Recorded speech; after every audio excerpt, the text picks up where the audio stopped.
Muhammad, Omar ibn al-Khattab, le deuxième calife de l'islam, entre à Jérusalem à la tête de ses troupes.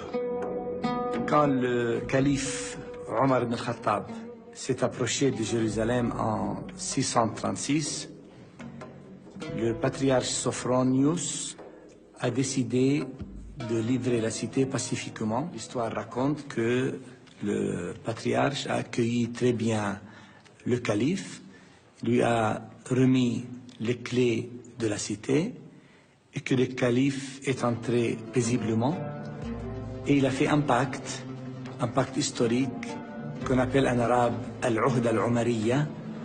C'est un pacte où il donne assurance à tous les chrétiens que leurs lieux de culte, leurs symboles religieux, leurs moines, leurs prêtres, leurs croix seront respectés et qu'ils seront protégés par les nouveaux conquérants. Il y a un détail intéressant que les musulmans continuent à répéter, que nous connaissons très bien, c'est que quand le calife était au Saint-Sépulcre et que le moment de la prière de midi est arrivé, le calife n'a pas voulu faire sa prière, ses génuflexions, dans le Saint-Sépulcre lui-même, mais il est allé dehors et il a prié. Il a lui-même donné les motivations. Il a eu peur que dans la suite, les musulmans ne transforment le lieu en une mosquée.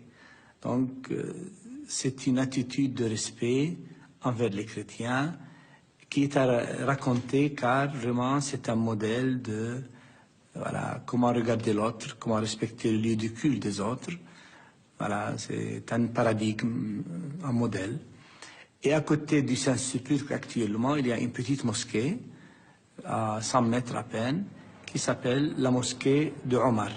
Parce que Omar a prié dans cet endroit qui est devenu par la suite une mosquée.